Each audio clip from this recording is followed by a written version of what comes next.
David and Jenny, thank you so much for joining me. It was fun going back in the rearview mirror with Senator Cramer here from my hometown. Well, I want to talk, we have been doing these conversations with Goldman Sachs for a while now around the country, most recently really focused on rural America. And David, I want to start with you first. We were in North Dakota in 2023 talking about rural expansion and Goldman Sachs 10,000 Small Business Voices. You're about a year and a half in. It was a $100 million investment. Give us an update on where things stand. Sure, thank you. And thank you for doing this again. Delighted to be here, delighted to be with all of you.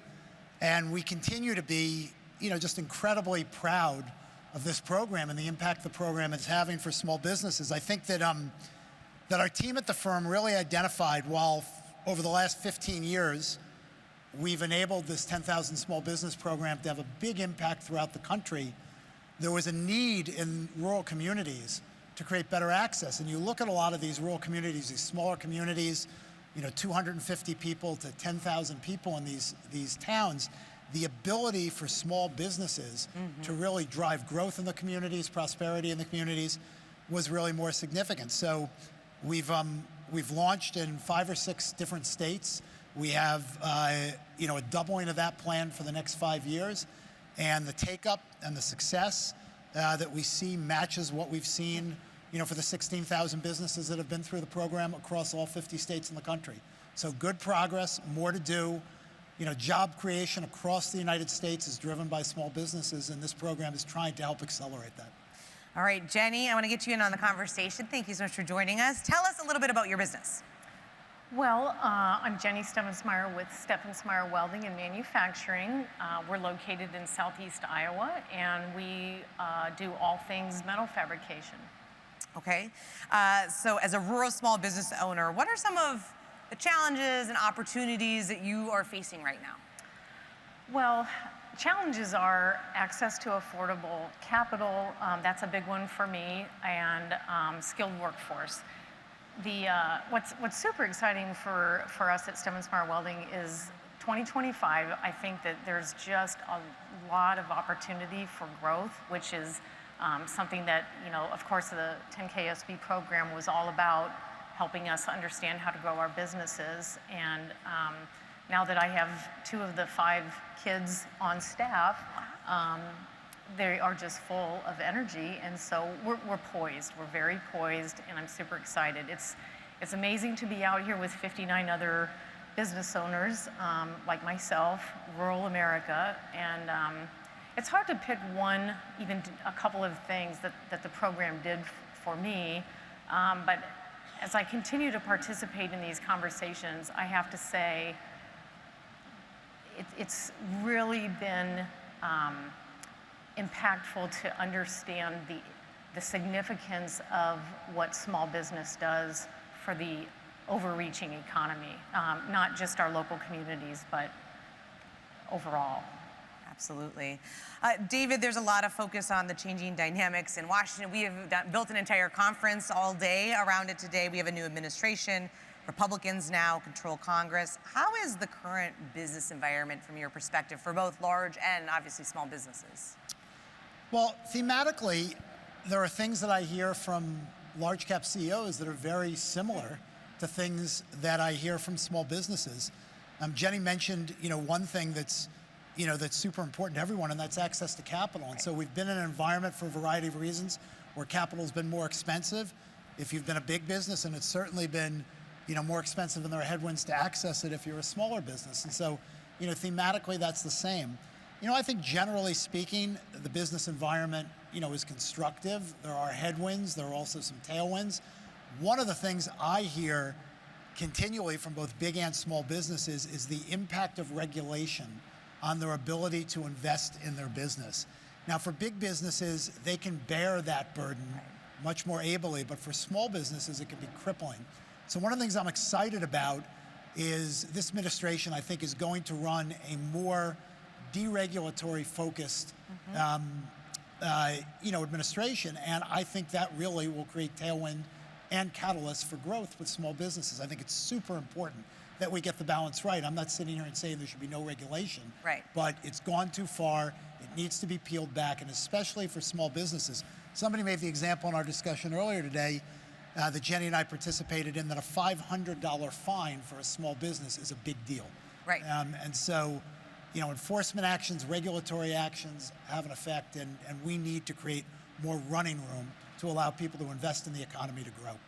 So, I mean, clearly the Trump administration is looking to pull back and think about where there's regulation and kind of what could be removed. But are you concerned at all about the uncertainty that's happening now with tariffs and trade and the economy? I mean, the market's been up, it's been down, it's kind of... Well, markets move up and down, and you always have to put markets in the perspective of some period of time. Markets, I would say have been very, very forward-leaning for the last couple of months. The current equity markets, even with the volatility over the course of the last couple of weeks, kind of brings us back to where we were a handful of months ago in the fall. Yeah. So, I think that's an important perspective to have. I do think that, at the moment, we're going through a change in administration, a change in leadership. This administration has a strong perspective on some initiatives that they want to tackle. Whenever you have change, that creates uncertainty. It's not easy to make change. And so it's not surprising that the level of uncertainty is a little bit higher at the moment. I think you've got to watch that closely. Yeah. But it's a long road, and we have an incredibly, as an economy here in the United States, we are incredibly nimble and adaptive. And so, my advice is let's get as much of the policy clear as quickly as we can so people can plan, people can invest, and we can find ways to drive growth in the economy. All right, Jenny, you are here as part of a fly-in with many other small business owners. I think there's 60 other rural small business owners here today, coming to Washington to talk to lawmakers and staff, going to Capitol Hill. What is the top thing you want to talk to them about? A lot of the conversation is, there are so many things from, like we've said, access to affordable capital, childcare is a thing, housing, taxes, inflation. You mentioned, David, just having stability. We're trying to plan, and it's hard to plan when things are moving. Things are always going to be moving and changing. Of course, that's where our resiliency comes in, and our networking. But those are the two big things for me: skilled workforce and access to the capital. Yeah, I think that's been one of the themes we've had over the last couple of years, is the idea of a skilled workforce being harder in rural America to attract a skilled workforce. Is that a challenge you've also kind of faced as well? For sure, yes. And we're just competing with the bigger folks in the region, and from healthcare is a tremendous cost to 401k retirement plans. Those are things outside of the wage.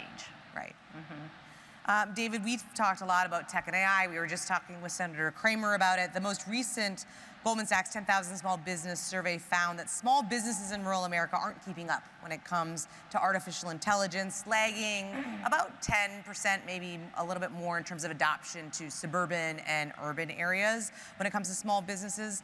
What needs to be done here? Where are there opportunities potentially for rural small businesses to catch up? Well, there's first of all, at a high level, I think there's enormous opportunity for productivity gain in the economy because of the continued evolution of these technologies. And, I think that's true broadly, in the broadest sense. It's true for big businesses. It's true for small businesses. One of the things I think we have to think about very carefully and find ways to create process that accelerates adoption is it is harder for small businesses. It is expensive. Right. Now, by the way, over the next 3 to 5 years, you're going to see the power of the compute continue to go up exponentially and the cost of the compute to continue to come down. So it will become more affordable, but we've got to find ways to create incentives to allow these tools to get into the hands of smaller businesses sooner. We have to create incentives for that and find ways to help that along. I think it will continue to progress at a pretty good pace given how quickly the technology is accelerating. But I agree with you, this is something that requires a little bit more thought and focus. Yeah. Jenny, Senator Kramer was talking a little bit about the cultural, kind of people maybe not being early adopters. Is it training? Is it upskilling that maybe is needed when we think about kind of embracing technology at that level? For sure. David, you mentioned, yes, there's a cost associated. There's a cost associated with everything, right? There's also the flexible or nimble you mentioned. And we're trying to stay ahead of the curve like everybody else is. But I think that's where the injection of capital becomes critical. We can't grow without it. And you can't invest in things like this without that access to capital. Exactly. Makes a ton of sense. All right, we're going to do one last question to both of you. I'll go to you, Jenny. You're going to be up on the Hill. David, you've been up on the Hill a bunch. What's the one message? I mean, when it comes to rural small business, the investment, what are you looking for Congress to do, or what kind of action could they take to be helpful? We're looking for support and continued conversations around the leveling of the playing field in all of these different arenas that we've talked about. Yeah. Deregulation, particularly as it affects small businesses and their ability to invest and grow. Help and access to benefits that levels the playing field. Simplification around SBA and other things that can improve access to capital through lending programs. Those would be the three things I'd point to very specifically. Very succinct, and I appreciate that. Sure. As a newsletter writer. All right, Jenny, David, thank you so much. We really Thank you. appreciate it. Appreciate it. Thank you very much. All right,